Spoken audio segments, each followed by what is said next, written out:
Hey, Chandler Bolt here, and joining me today is Nicholas Kusmich. He's best known as the world's leading Facebook advertising strategist and for delivering the highest return on investment in the industry. At his peak, upwards of 30,000%, which is just That was a good bonkers. week. Yeah, that was a good week. He works with A-list clients and thought leaders, New York Times bestselling authors, Inc. 500 companies, creating advertising campaigns that truly converts. He's also the author of a book called Give, the ultimate guide to using Facebook advertising to generate more leads, more clients, and massive ROI. I've known him personally for years now, and the dude's a genius when it comes to a lot of things, and especially when it comes to ads.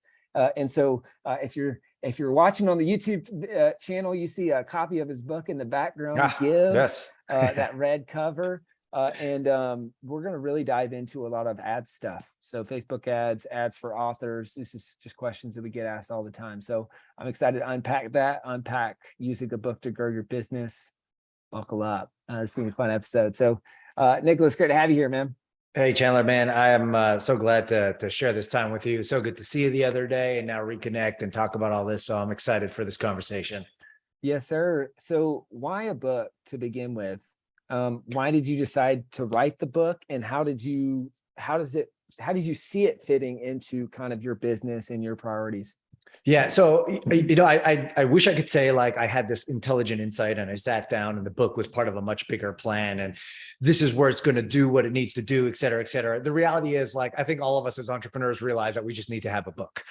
Some people don't know why just yet. And obviously you help them with understanding the why and the role it plays in the business. But when it started with me, it was almost like this weird peer pressure of like, everybody needs to write a book. Everybody needs to run ads. Everybody needs to do a certain, get a good accountant. Everybody needs, like, there's just things as entrepreneurs you need to do. And I have no doubt that if you're an entrepreneur and you don't have a book, there's a missing gap in your business, period. Now, I don't say that just to because Chandler's on the conversation with me. It's because I believe that I've written a book, like it's part of my life. So, other than the accidental desire to say, okay, well, we need to write a book. Now in the bigger scheme of things, I'm starting to realize the role it plays. I mean, whether it's getting speaking gigs, whether it's generating leads, whether it's providing credibility and authority. I mean, the moment you say you're an author, even if you're not a best-selling author, but the moment you say that you're an author, just adds to the credibility. And especially in today's day and age, especially because I market on social platforms, there's just so much bloody noise in the marketplace. Everybody's a new overnight guru. The person yesterday, like I find this in my space, and maybe you do in your space, but like the guy who's an insurance agent 3 months ago is now an ads, person or whatever. So much noise in the marketplace. And the moment you can say, well, I'm an author, or I've written a book and here it is, just elevates you, cuts through a lot of the noise and allows opportunities that didn't exist before. So everything from positioning to lead gen, to a calling card, to a business card, to all sorts of things. It's playing a great significant role in all that. Yeah. Oh, for sure. The root word of authority is author, right? You can't spell the word authority without the word author. Right. And which speaks to that credibility thing you were talking about. Technical question kind of around the topic of your book. I dealt with this, with my first, I totally screwed this up with the first edition of my book. And I was trying to be very intentional about this with the second edition. Is you're writing about a platform, right? That platform changes. The tendency is to want to just put all these screenshots. Like for me, it was, here's how you upload a book to Amazon. Here's how you do the similar on the Facebook platform. Yeah. How do you, on topics like this, I get this question all the time. I'm curious how you approached it. How do you write a tactical book or something that's implementable without it just immediately becoming outdated as the platform changes? Yeah, I love that question because I find that true to be about the book, and I find it true about like any tutorial videos that we do, because like they're like, well, my ads manager doesn't look like that. And that was last week. And it's like, yeah, bloody Facebook, thanks for making it so difficult. So I think, I tried to go in this intentionally in two angles. I mean, I'm very well known as like the Facebook, Instagram advertising guy, which I am. But if you actually hear me talk a lot about marketing in general, I'm very careful not to mention Facebook and Instagram too much. Now, of course, that's my platform of preference, and I'll ride that wave as long as I can. And people see me as the Facebook, Instagram guy. Great. But I am also cognizant of the fact that if tomorrow Facebook goes away, which it won't, but let's just pretend it did, that almost makes my business disappear if I was platform dependent. So part of it is just recognizing that platforms change, mechanisms within platforms change all the time. So when we wrote the book, it was important for me to say, okay, I know we're going to be talking a little bit about Facebook and Instagram as a channel, but let's err on the side of speaking more about the strategy itself than the actual tactic. And I'm a strong believer that tactics are important and they're good and we all need them, but tactics change on a weekly basis. What doesn't change is strategy. And so as long as I double down on the strategy, I believe strategy builds businesses, tactics make sales. When you can combine the two together, you're in a good place. Just realize that tactics always change. True core fundamental strategy, I believe, doesn't. I think that's true about writing books. There's certain things that are just true from the beginning that you need to know. What might change is how you upload it to Amazon, which I think used to be called KDP, is now called something else. Like even that, it changes. But the strategy on what to think about when you're writing a book, what to include in the book, how to get it for lead gen, those types of things don't change. So I'm just trying to always stay cognizant of focus more on the strategy, less on the tactics, and just hope for the best when you kind of roll it out that way. Yeah, that's great. Strategies build businesses, tactics make sales. Love that quote. And I think that's a great takeaway for anyone writing about a technical subject is how can you lean into the strategies more than the tactics so that the book is timeless. That's awesome. So I was thinking back and prep for this interview, and we're friends on Facebook and we've got a lot of mutual friends and all that stuff. I'm like, I feel like I remember him doing like all this creative stuff around the launch of the book, but I can't remember what it is. Right. And so but I just remember, I'm like, oh, that was smart. That was smart. Like there were some interesting creative things that you did as part of the launch. Yeah. What were some of those and what worked best? Yeah, no, I love that. And so when we were launching the book, admittingly, I didn't approach it the best way. I thought, this is my ego kicking in. It's just like, hey, you just write a book and you get it out there and all of a sudden it sells. Friends, if you build it, they will not come. Like, it's not that simple. You need to talk to Chandler and get the right processes in place to make sure the book gets in the right hands of people. And I remember, having a conversation with our mutual friend, Hal Alrod, for example, who sold a gazillion copies of his Miracle Morning. And now it's Miracle Morning for your mama and your dad and your dog and your whatever, built an empire around that. And I said, well, what did you do? And he's like, I went on 365 podcasts in a year. I'm like, Jesus, that sounds like a lot, but let's go try it. And so I tried a book podcast, and very quickly did I realize that not every podcast is equal, right? There's some that actually pull some weight and others that don't. And by the way, I didn't know that many podcast people, and it was like a treacherous experience. I thought, well, I have friends in the industry, maybe they can promote, and some did and some didn't, as it goes. But what in the final hour, I was like, what can we do to kind of be creative about making this work? Now, we self-published, we went through the Amazon platform, which gives you some benefits, but some not, in the sense where it's like, sure, I could buy 100,000 copies of my own and then try to resell it and do some things. But at the end of the day, I figured word of mouth, we all know this to be true. Word of mouth is kind of the best form of advertising. And so if I could leverage that in a certain way, and I could attach it to a cause at the same time. The problem that I realized after the fact, Chandler, was when you write a book called Give, it's really hard to sell it because they expect you to give it away. So I had this so I'm like, damn it, should have retitled it something else. Because they're like, oh, it's a free book. It's a good book called Give. Why don't you give it to me? Yeah, no, we got to charge you for it. But two things I found was and this was years ago, so it may not be different. It may or may not work now, but one, I attach it to a cause. And so during the launch period, our goal was to get on the Wall Street Journal bestseller list. During the launch period, we attached to say 100% of the proceeds will go towards a charitable cause. And in this case, what we chose was Charity Water. It was one of the few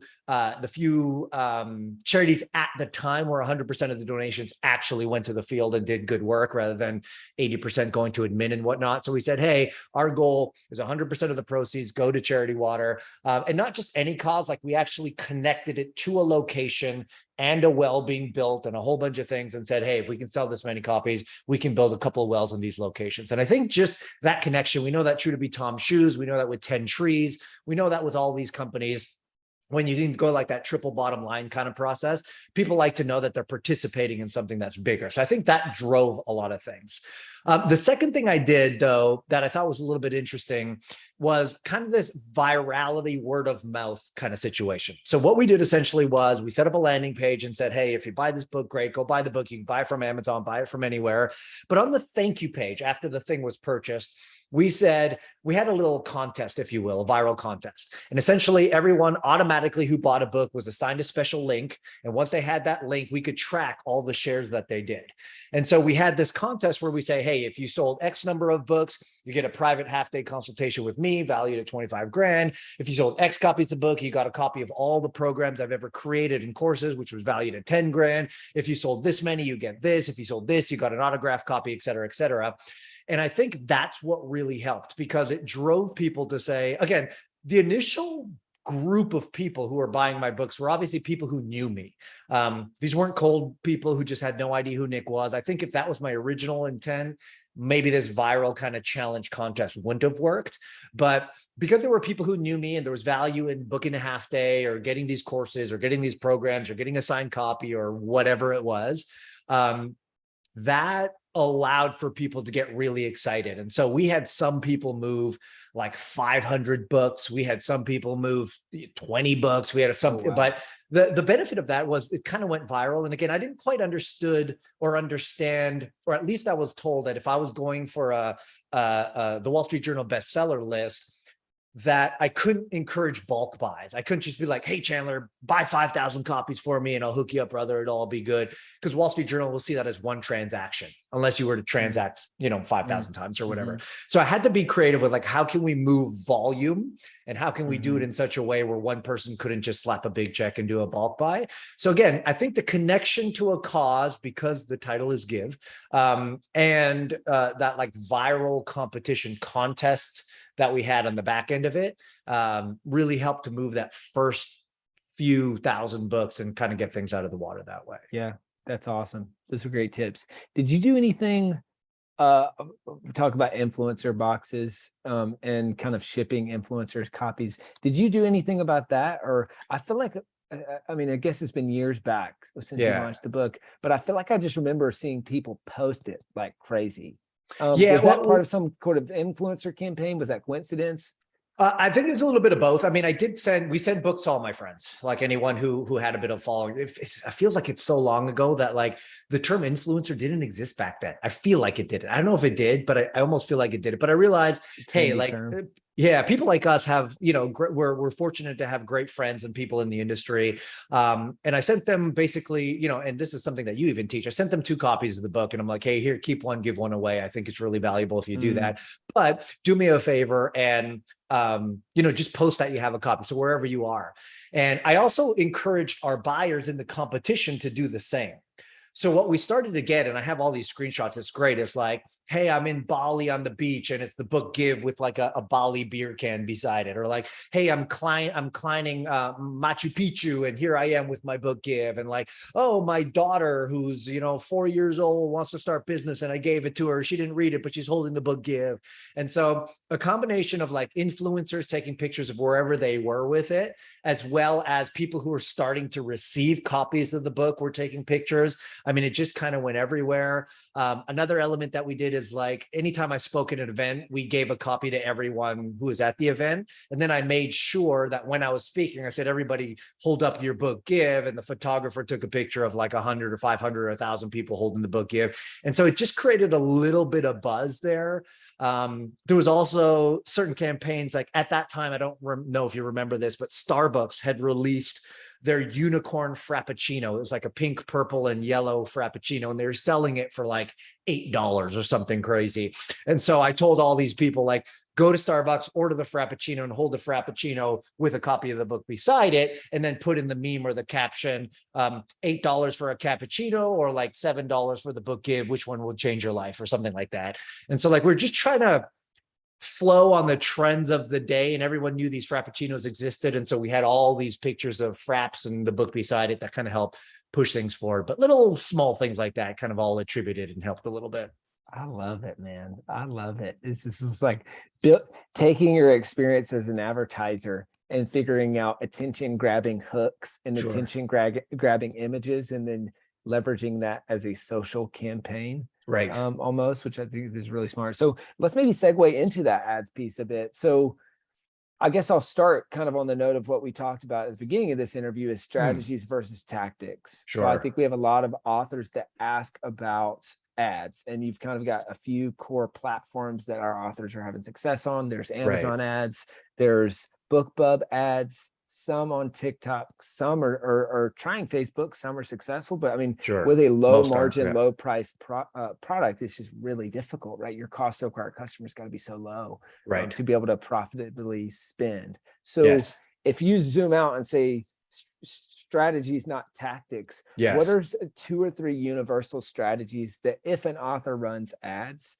that they can use to approach running their ads more profitably? I love that. And I think there's a couple things to consider. So remember, whether it's running ads or whatever you're doing, the object of our goal, the end goal is to get as many of these copies into as many ideal clients as possible. Because obviously most of us are using a book, I hope, at least in the nonfiction world of business building, most of us are using a book as a calling card or as a lead gen or as a way to get someone into our business. If books are your only form of revenue, I'm not the guy to talk to, because I haven't made $1 gazillion with my book as a standalone, making whatever 30% or 70% or whatever Amazon pays per copy of the book. So I think the fundamental strategy to start is, how do I get the right prospects to be able to see this in such a way that it happens? The other fundamental premise I think we need to understand is, don't see ads for a book as a means to generate revenue or profit. See ads to a book and see the book as almost a lead magnet, if anything. Because again, if the book is, let's say you're selling a softback copy of the book for $17 on Amazon, if you're driving a Facebook or an Instagram ad, and that's my world. So I don't know Google, I don't know YouTube, I don't know Amazon ads. But if Facebook and Instagram, if your goal is to send a cold person to see a copy of your book in an ad and then go over to Amazon to buy it, or wherever it be for that matter, there's 2 faults to that. One, you can't really track the sale on Amazon if it came from the ad in IG or Facebook. So that's a downfall. And the most fundamental premise of ads is you got to know the economics. You've got to track your return on ad spend.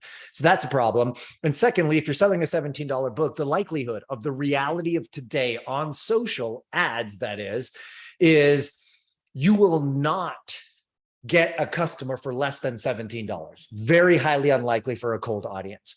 So that puts you in a little bit of a predicament. Like, do you spend $50 to get a $17 client? If your economics are smart and you know the value of that book, and you know that book that ends up, turning into a lead, and that lead ends up turning into a prospect, and you know the LTV of that entire customer journey, then sure, spend $50 to make a $17 sale. I don't think that's bad economics if you know your numbers. If you don't know your economics, you're going the whole real fast. So the fundamental strategy, I would say, at least if you're considering Facebook, Instagram, maybe even TikTok as a channel to run ads to build business, see or view your book as either A, a lead generator, or B, a tripwire, but do not see it as a profit generator, right? So if you could, let's say, have a PDF version of your book, and this is something we've done for a lot of people, for example, let's say you had a PDF version of the book that you owned and you controlled, and you offered that as a lead magnet. You say, well, why would I do that if I want to sell physical copies? Trust me, people who buy PDFs don't read PDFs. They actually want a physical or a Kindle copy of that. So you offer it as a lead magnet. You say, hey, I've got this great book. Here's what it covers. It's going to be amazing. Yada, yada, yada. People go ahead and download it for free. And then right on the thank you page, what I would do right out of the gate is say, hey, by the way, I know you have the PDF version, but it doesn't really work on Kindle. And that's how you read it. And you probably want a physical copy of the book. So here's a book bundle for the digital version, the physical version, the Kindle version, and maybe an audio version for a combination of $27 or $35 or whatever. Go ahead and get it here, and then you've created a bundle sale, which obviously adds to your sales, which is nice. And then if they buy that, then on the thank you page of that, you say, hey, congratulations on buying self-publishing, the book on self-publishing. I think you'll find it great. It's amazing. It'll ship to you real shortly. But hey, I bet you're a bit like me, and you rather the fast track to success than the slow track to success. The slow track is waiting for the books to come, spending 4 months to read the book, and then implementing it. Or I can assume if you downloaded this book, you're really interested in authoring your own book and using it as a calling card to grow your business. Well, if that's the case, I found the best way that we usually can help you is not some cookie cutter course or something that we can send you to read along the way, but it's actually to hop on a call for us to diagnose your current situation, discuss how we might be able to help you do that, build out a plan of action. And hey, if we feel like we can help you, we'll bring that up on the call too. How does that sound? Great. Free, no obligation, no risk. Get on the call. Now you have a prospect who's hopped on the phone with you that you can now sell into your higher ticket service. Because keep in mind, if they downloaded the PDF version of the book and they've bought a bundle of the audio, digital, and physical version of the book, they are hot damn interested in the topic matter. And if your business is actually selling a service or a program or a course or whatever that's related to that book, then that's the perfect opportunity to give them what I call a GFO in my world, a Godfather offer, an opportunity to say yes to the next step by encouraging them to say, hey, the best way to do this is, again, hop on the phone or whatever that be. So fundamentally, see your book as a lead generator to bring your qualified prospect into your world. But then don't worry about how much money you make on the book, because you ain't going to make much money on the book. But now use that as an indicator, a signal of someone raising their hand and saying, hey, I'm interested in your offer. And then you best be sure that that's a great opportunity to present that offer to them to take the next step with you. That's really great, man. I love that. And I love the hook on the thank you page. Well, so I guess backing up, view your book. What's the end goal? And defining that, and then knowing, and then backing up to, okay, are you going to use it to generate leads, or is it tripwire? And then I love the frame on using it to book a call.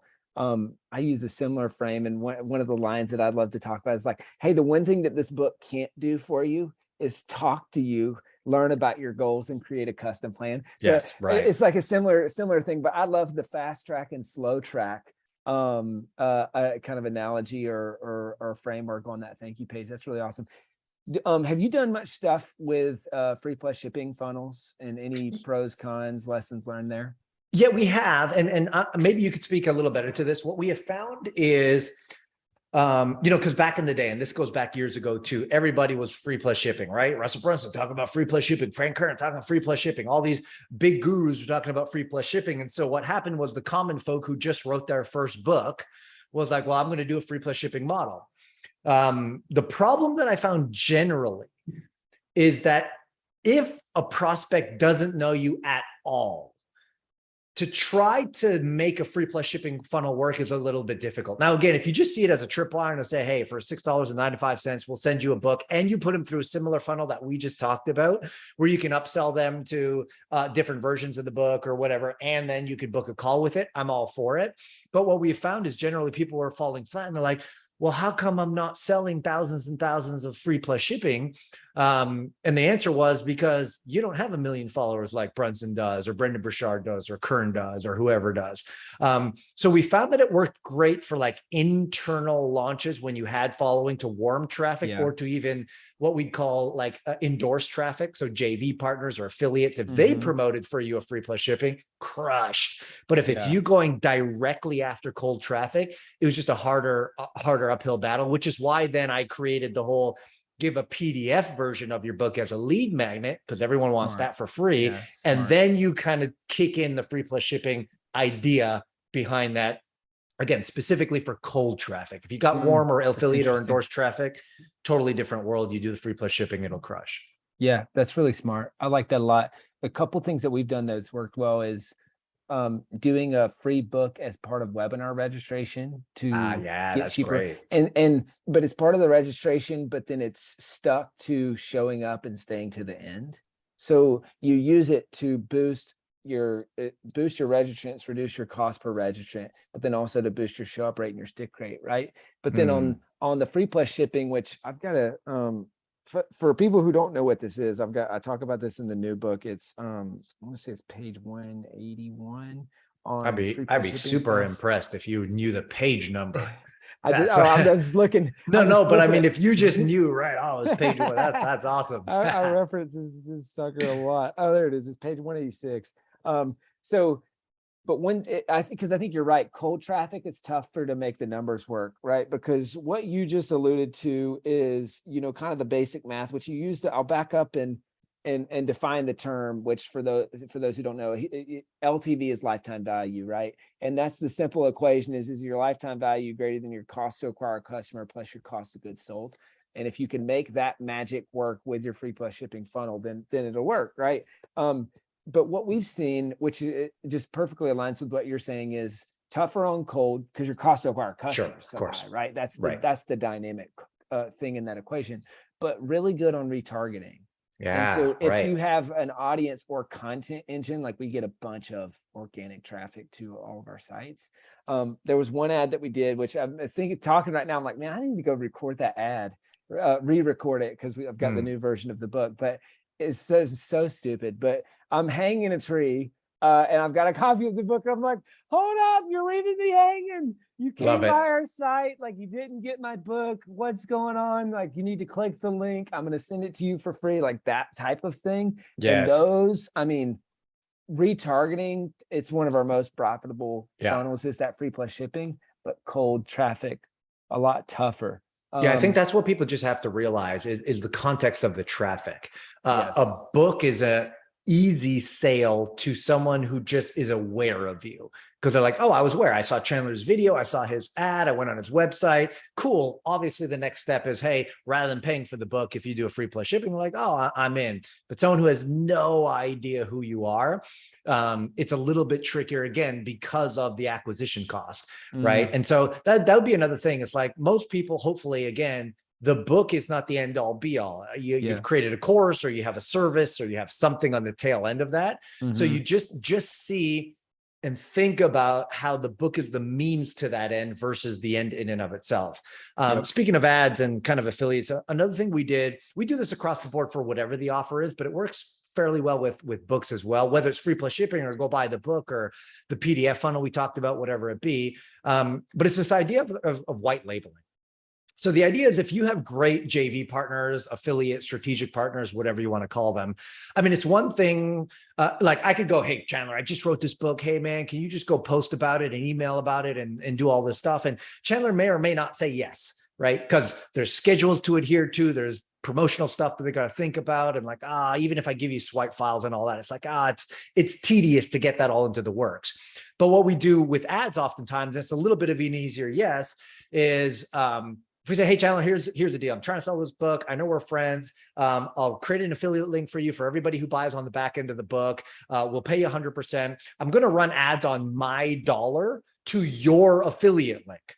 So you don't even have to pay for anything. I'm going to run ads on my dollar to your affiliate link, and I'm going to run them to your audience because obviously there's congruence there. So you don't have to do anything. You don't have to pick up a pen. You don't have to send an email. You don't have to write a Facebook post. You don't have to do anything. Let me run the ads on my dollar to your affiliate link to your people. The only slight hinge and why we call it a white label or a white listing thing is we'd run it from your fan page to your audience or to your email list or to your whatever. So instead of being like, hey, it's Nick here. I know Chandler. He's a friend of mine. Come buy the thing.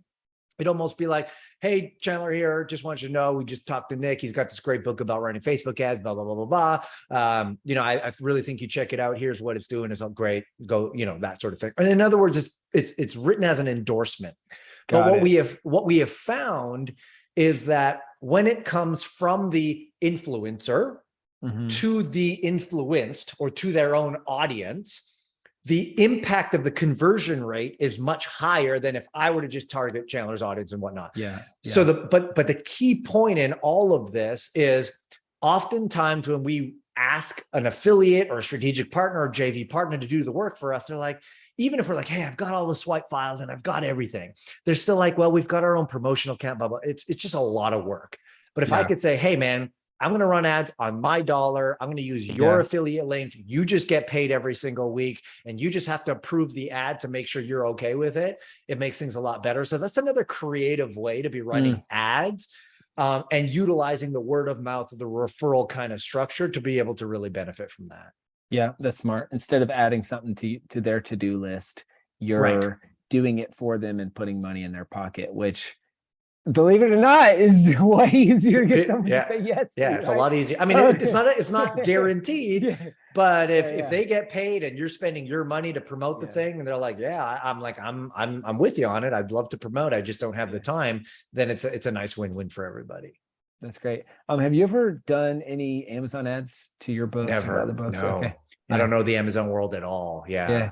It's something that I would really consider if I mean, it's kind of one of those things where if it, like you said on the other platforms, if you break even, it's actually You're net winning. positive because Yeah. your book is ranking higher, which means it'll get more sales and all that stuff. But then also you're getting leads from the book, which is obviously what you And care about for your well, business. to that point, Chandler, I also want to say, like, I think for those who are ready to mentally approach the world of advertising from that perspective, I think you have to just like don't even see the beginning process of this whole thing as a breaking even. Like the true folks Mm, who are crushing it it goes back to that whole chart you mm, showed, right? It's the LTV minus the acquisition plus the cost of goods doing service. Like, what is that number? And if you know that your LTV, so if you generated 100 mhm, leads this week from your book, and of that, let's call it, let's even say 5 of them became clients. So a 5% conversion rate. 5 of them became clients to your $2,000, $5,000, $6,000 thing. Well, then you take that $5,000, you divide that by the number of leads, 100 leads, you do that math and you realize, well, wait a second, the value of a lead here is actually worth a lot more to me. So even if I don't yeah, break yeah, even yeah. if I sell a book at a loss, I'm still winning. Like that is where the true advertisers set themselves apart from everybody Hmm. else because they're not even looking to break even on the front end. Hmm. They're looking to break even, not even break even. They're looking to win on the back end. And Yeah. sometimes that means 30 days out or 60 days out. But those guys who can think in that mindset, now ads becomes truly a powerful tool. Because the reason why I see most people bail on ads at some point is like, well, I'm not breaking even, like within the first 3 days of it. That's a good, I mean, if you can, Yeah, all power to you. That is hard yeah, to do, but if you can, all yeah. power to you. But if you could just think a little bit more long-term and understand your economics, I think, advertising can be a real big win for most people. It's a really great point because I mean, one, that would be like saying I'm gonna give up on marriage because after 3 days dating this person, we haven't Sure. gotten married yet. Right. But then also, I loved what you said on breaking even is really just free leads, like quote That's unquote. It's and so yes. then it's like, well, you would normally pay for those leads, and what would you pay for those leads? $15, $30, $100. Okay, and that's a crazy higher quality lead because they're Right. reading your book, listening to your book, or at least the type of person that says I'm interested in doing that, which Yes. is very different from, hey, just give me this Some random. free Yeah. webinar or whatever else. So it's a really great point. Couple final questions for you. Sure. What would be your parting piece of advice, kind of knowing what you know now, Mm, to the Nick from years ago prior to doing this book and all of yeah. the other Nicholases out there who are thinking about doing their first book? So first, I think write the damn book. Like, I don't know how many people have just sat on the idea, and I sat on the idea for years. I'm like, I know one day I'm going to write a book, and I just like dragged my feet forever until the pain was hard enough. Like, let this conversation that Chandler and I have right now be a reminder of how bad the pain is, just to go write the damn book. Because what's the old saying? The best time to plant a tree was like 100 years ago. The next Yeah, best time is today or whatever. You're behind. If you haven't read the book, you're behind. So start penning to paper today or typing. That's one thing. I think second thing that I realized that I didn't do, and maybe Chandler, you have different advice from this, but don't necessarily just write the book that you want to bring to the world. Make sure that the book that you want to bring to the world is going to be helpful to somebody, that there's an audience for it. Because I remember, and this is not quite related to the book, but it's the YouTube channel. When I started a YouTube channel a couple of years ago, I'm like, I'm just going to create my own content because like I know what I like to create and it's best. And all the advice I got from the YouTube experts were like, no, you got to know what people want and what they're searching for, and you got to do the tagging and the SEO. And my ego was like, well, fuck that. I'm just going to write whatever the hell I want, or put whatever I want out there, and realize that nobody cared. So just realize that you have messages inside you and you have an audience out there. Just make sure those match to a certain degree, that you're intentional about that. Thirdly, is to be intentional about the actual content. And what I mean by that is like, and Chandler talks about this as well, if you're going to use it as a lead gen piece, be intentional about the content. Think about how you could structure content in such a way where it creates more desire to say, hey, I want to work with you, rather than, oh, thank you very much, I have everything, I don't need to work with you anymore. If it's a lead gen piece, being sure, like, I didn't do this in mine, which I should have, but like, include opportunities in the book for people to reach out to you. Put lead magnets in the book, put ways to book schedule calls in the book, make it an opportunity to truly be a calling card and a lead gen piece, and be intentional about its realization that it is a lead gen piece. And then fourthly, and probably lastly, is don't attempt to do it on your own. Like, I know we're not here necessarily to promote Chandler's stuff, but it's good. He has a process. It has worked for what? How many of that? Like 7,000 authors or something crazy like that now? You got it. Yeah. 7,000 Great authors memory. have gone through the process. So what I mean by that is, like, I see a lot of authors who are soon to be or want to be authors are like, I'm just going to sit down, pen to paper. I'm going to Google research this thing. I'm going to go to YouTube University and try to figure this whole thing out. Look, the most valuable asset you have is your time. And when you can encounter someone like Chandler who can collapse time for you and allow that to happen, like, just think about being intentional about working with a group or a team who can expedite the process, ensure that the book is done right, the intentions are done right, all the nitty-gritty things are done right. Like, just do that. And that's what I tell people in my world. Like, you could try to figure out ads and advertising on your own, or you can collapse time and do it right. So the last point is, write the book. And the last point on the end of that is, make sure you do it right with the right group who can actually take you through that process and get it out to the world and accomplish the goals that you're trying to accomplish. Otherwise, another 4 years is going to pass. You're not going to write the book, or you are, it's going to be crappy. It's not going to accomplish the things you want. You're like, well, where did my time go? So I'm a fan of collapsing time and saving time and getting results. And so that'd be the advice. That's great. I appreciate that, man. Thanks for saying that. Where can people go to buy a copy of your book, to learn more about your ads training and all the stuff that you're up to? Yeah, I think the two easy, well, fortunately or unfortunately, I'm the only Nicholas Kusmich in the world, believe it or not. The problem is the name is not easy to spell and remember how to pronounce or whatever. So on any social channel /Nicholas Kusmich is where you'll find me. The book is found on Amazon right now. So if you want a copy of the book, it's obviously available there. Or if anything from this conversation kind of said, well, I'd like to have a discussion with Nick and see if there's ways that he might be able to help me in my business with my ads. Work with Nick, workwithnic.com. Fill out a little form here. We can have a conversation and see where there might be able to help you out with some stuff. Cool. Workwithnick.com, NIC, or grab a copy of the book. It's called Give. The Ultimate Guide to Using Facebook Advertising to Generate More Leads, More Clients, and massive ROI. Nick, you're the man. Appreciate you. It was great fun. Thanks for all the work that you do here, man. I appreciate it. Right back at you.